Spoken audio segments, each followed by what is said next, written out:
And Telangana తల్లి విగ్రహం పెట్టాల్సిన చోట రాహుల్ గాంధీ విగ్రహాన్ని పెడతాము అనడంపై కూడా విపక్షాలు తీవ్రంగా విమర్శలు చేస్తున్నాయి. రేవంత్ రెడ్డికి అసలు తెలంగాణ సోయే లేదు అని అంటున్నాయి.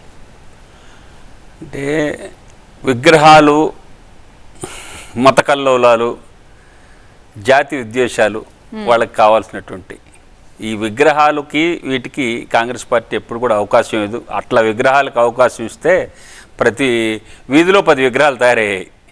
కానీ అది వాళ్ళు ఏదో ఒక ఇష్యూ కావాలా, తెలంగాణ డెవలప్మెంట్కి కావాల్సిన సలహాలు ఇస్తే బాగానే ఉంటుంది. కానీ ఈ విగ్రహాలు రాజీవ్ గాంధీ విగ్రహం పెట్టట్లేదా? అది కేవలం వార్తలేనా? అది ఇంతవరకు అయితే ఎక్కడా కూడా అనుకోలేదు, మా దృష్టికి ఎవరికి రాలే. అది ఏమైనా వస్తే ఏమిటి అనేది అప్పుడు ఆలోచన చేస్తారు తప్ప ముందు పర్మిషన్ తీసుకోవాలి, దాని తర్వాతనే ఆలోచన ఉంది. అసలు ఇప్పుడు వరకైతే లేదు. కొత్తగా మళ్ళా సత్యనారాయణ గారు, జాబ్ క్యాలెండర్ విషయానికి వస్తే ఆల్రెడీ ఇప్పటికే కాంగ్రెస్ ప్రభుత్వం చెప్తోంది 30,000 ఉద్యోగాలు ఇచ్చేసామని చెప్పి, కానీ ఎలాంటి నోటిఫికేషన్ లేకుండా ఉద్యోగాలు ఎలా ఇచ్చారు అని ప్రశ్నిస్తోంది బీఆర్ఎస్ పార్టీ రోజు ఈ రకమైనటువంటి పుకార్లు పుట్టించడమే తప్ప వాస్తవానికి నోటిఫికేషన్ ఇవ్వకుండా ఉద్యోగాలు ఎట్లా ఇస్తారండి? Is it right? అదే కదా, నోటిఫికేషన్ లేకుండా ఎలా ఇచ్చారని ప్రశ్నిస్తున్నారు. నోటిఫికేషన్తోనే ఇవ్వటం జరిగింది, నోటిఫికేషన్ లేకుండా ఎక్కడా ఇవ్వటం జరగదు. అంటే దానికి ఇంటర్వ్యూ కావాలి, ఇంటర్వ్యూలో సెలక్షన్ ఉంటుంది, సెలక్షన్ బోర్డు ప్రకారంగా వాళ్ళకి ఉత్తర్వులు ఇవ్వటం జరుగుతూ ఉంది, అపాయింట్మెంట్. అవి లేకుండా అర్ధరాత్రి గడిపై తీసుకుపోయి డిస్ట్రిబ్యూట్ చేయడానికి ఏమన్నా ధనయజ్ఞంలో తీసుకున్న మిగిలినటువంటి డబ్బులు కావుగాయి.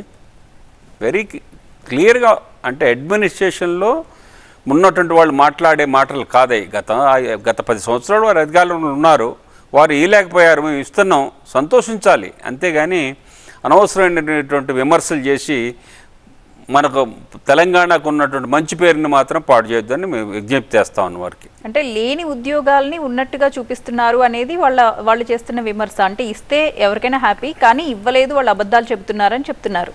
మేము ప్రత్యక్షంగా ఒక మీటింగ్ కండక్ట్ చేసి ఆ మీటింగ్ ద్వారానే వాళ్ళకి అపాయింట్మెంట్స్ ఇచ్చాం అందరికీ. ఈరోజు 8,000 మందికి ఇస్తున్నాం, ఈరోజు 8,000 మంది ఇస్తున్నాం అని క్లియర్గా మీటింగ్ ద్వారానే మేము అపాయింట్మెంట్ జరిగింది తప్పితే మేము ఇంటికి పంపించినటువంటి దాఖలాలు లేవు. మీ సపోజ్ పోలీస్ కానిస్టేబుల్స్ ఉంది, ఎంతమందిని మేము రిక్రూట్ చేస్తున్నాము అనేది మేము ఒక మీటింగ్ కండక్ట్ చేసి ఆ మీటింగ్ ద్వారా డైరెక్ట్గా ఇచ్చాము. ఇట్లా ఎప్పుడూ జరగలే, ఇది ఫస్ట్ టైం.